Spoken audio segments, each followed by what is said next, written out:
Welcome back, guys. Today we're taking a look at the TurboGrafx-16 and how you can get better video and audio without having to mod your console.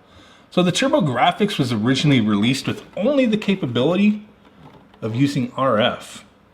They later released the Turbo Booster, which if you could find one nowadays, they sell for a bit of cash and only offer composite video. Still way better than using RF. Over the years, there have also been various RGB mods that work great and give you much better options than just composite. But if you're a person who enjoys retro gaming and don't want to mod your system because of either the cost involved, or you lack the equipment or ability to do the mod work, or simply because you prefer to keep your original systems in the stock condition they were originally shipped in, well, we do have an awesome option for you today.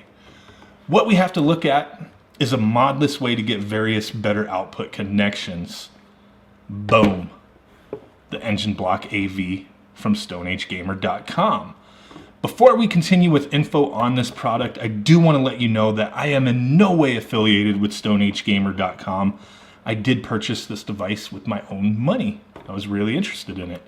So now that that's out of the way, the Engine Block AV is a video encoder that is similar to the original Turbo Booster, but it does use the DB Graphics booster board from DB Electronics. So from Stone Age Gamer, it's just rebranded essentially, but we'll talk more on that in a moment. So this adapter does give us various ways to hook up our TurboGrafx-16, or did I mention, it actually works on your Japanese version system, the PC Engine, Super Graphics, or Core Graphics consoles. Pretty awesome. With the Engine Block AV, we get an RGB connection. It uses a mini DIN 9 connector that can be used with SCART or Sega Genesis Model 2 cables. And with the Sega Genesis Model 2 cables, you can use the composite cable for that system through this port. We can also use the Sega Genesis Model 2 HD Retrovision component cables through this port, which was a huge selling point to me. Huge. Then we also have S-Video connection and our standard RCA ports. Using the RCA jacks, you can get a direct composite video signal from the system, just like the official Turbo Booster. So this specific unit does sell for $89.99 on StoneAgeGamer.com. Looking at the board being sold direct through DB Electronics, they sell it for 65 bucks. The extra money though that you pay through Stone Age Gamer obviously seems to be due to the inclusion of this custom case. Pretty sweet. They use a Hammond enclosure that they professionally prepped for use with the DB Booster. They sell this exact enclosure kit by itself for $29.99 on their website. And you know, I definitely think it's worth paying the extra to get everything put together. You know, DB Electronics is currently sold out of the board. I've actually seen people trying to sell these with the Hammond enclosure for close to double, if not more, of the price that's listed on StoneAgeGamer.com. Just ridiculous. And they are currently available in stock on their website. And you can usually get them cheaper, you know, due to sales. Actually, there's one going on right now as of the recording of this. I might actually grab another one. But they have a Labor Day sale that lowers the price of this to $76.49 versus the regular price of $89.99. So definitely pretty sweet. You know, the cool thing here with this adapter is that it's plug and play and very simple to use. So let me display that before we go any further. Take the back cover off of the TurboGrafx. So what you're going to do is simply you line up these connectors here with the expansion port pins. You got to be kind of careful, make sure you're lining it up properly. I think the best way to do it is you just kind of want to look in there and make sure you just got the bottom row on the end plugged in, and then it pops in like that. Pretty simple stuff, and it sits pretty snug. It's not flopping around or anything. When you get one of these from them, they actually include these rubber feet that they recommend putting on the engine block, and then if you can see, also putting them on your unit. So it comes with 6 of them. I got 2 here 2 here, and then 2 on the actual booster box here, right there. So once you've got it plugged in to either your TurboGrafx or PC Engine, you just select which port you want to use, what kind of output, plug it in, and get started. So I really was super excited to get this device in my hands. It just something I thought was pretty sweet. You know, I have this non-modded TurboGrafx. I also have a non-modded PC Engine, but I also have a couple other systems that are modded, but I figured, why would I want to mod everything? Let me just leave them stock, and this definitely comes in handy.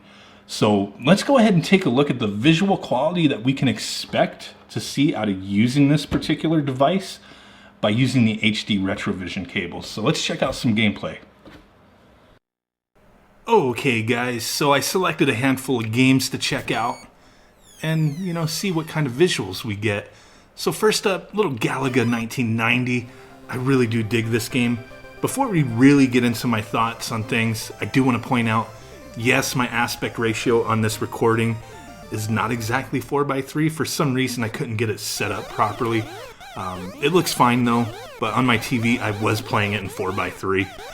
So the other thing too, which really has no relevance to anything, is my controller's actually jacked up right now. I've been trying to fix the D-pad. There's a lot of corrosion on the actual connector, and I've been trying to fix it, and you know, my going left is kind of screwed up right now, so I'm waiting on a replacement controller for the TurboGrafx. So if I suck in any of these videos, hey, it is what it is for now. It's a messed up controller, but yeah, I really dig this game. You know, seeing how bright and vibrant everything looks using the, you know, the DB booster, the engine block AV, whatever you want to call it. It's a little confusing, but you know, I'm gonna go by Stone Age Gamers rebranding there. And I think it's a really cool little device, you know, getting these kind of visuals, especially using, you know, the HD Retrovision cables. These cables are simply awesome with all the systems you can use them on. I don't even really use them for my Sega Genesis Model 2. I mean, I do, but I use it on other systems more, you know, like this system, for example, PC Engine or TurboGrafx.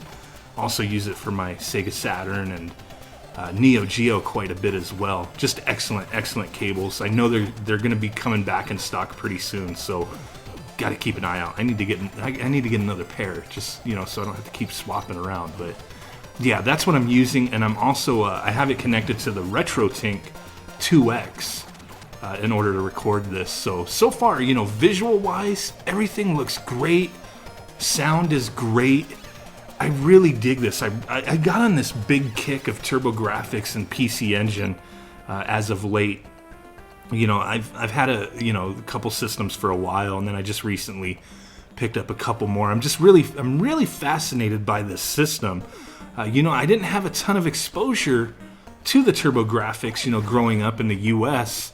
You know, when I was a youngster there, I never owned one. You know, I was an NES kid, and, you know, before that, an Atari 2600, and, you know, after all that, Super Nintendo. Those, you know, were the systems I started off with. And the TurboGrafx, just, I was fully aware of it, and I knew people who had them, and I had one friend in particular that had one, and I was just so, like, just in disbelief by this system because, you know, I hadn't seen the Super Nintendo yet. The Super Nintendo wasn't out yet, and checking this out and some of these games, you know, this kid that I knew, he had a handful of games, and I remember he had Splatterhouse, he had Bonk's Adventure, and a few others, and it was really pretty cool stuff. He also had Pac-Land, which I know I kind of was talking about recently, and you know, I really dug playing those games at my friend's house, and it was a really cool system.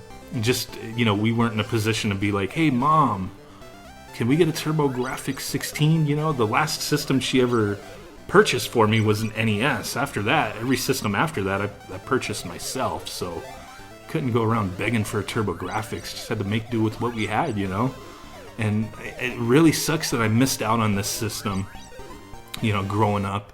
But I think it's really cool to revisit it. And, you know, I do have that small connection of actually knowing people and having one particular friend who had the system and going over and playing it and really enjoying it, and having a little bit of that jealousy, like, man, this kind of blows the NES out the water.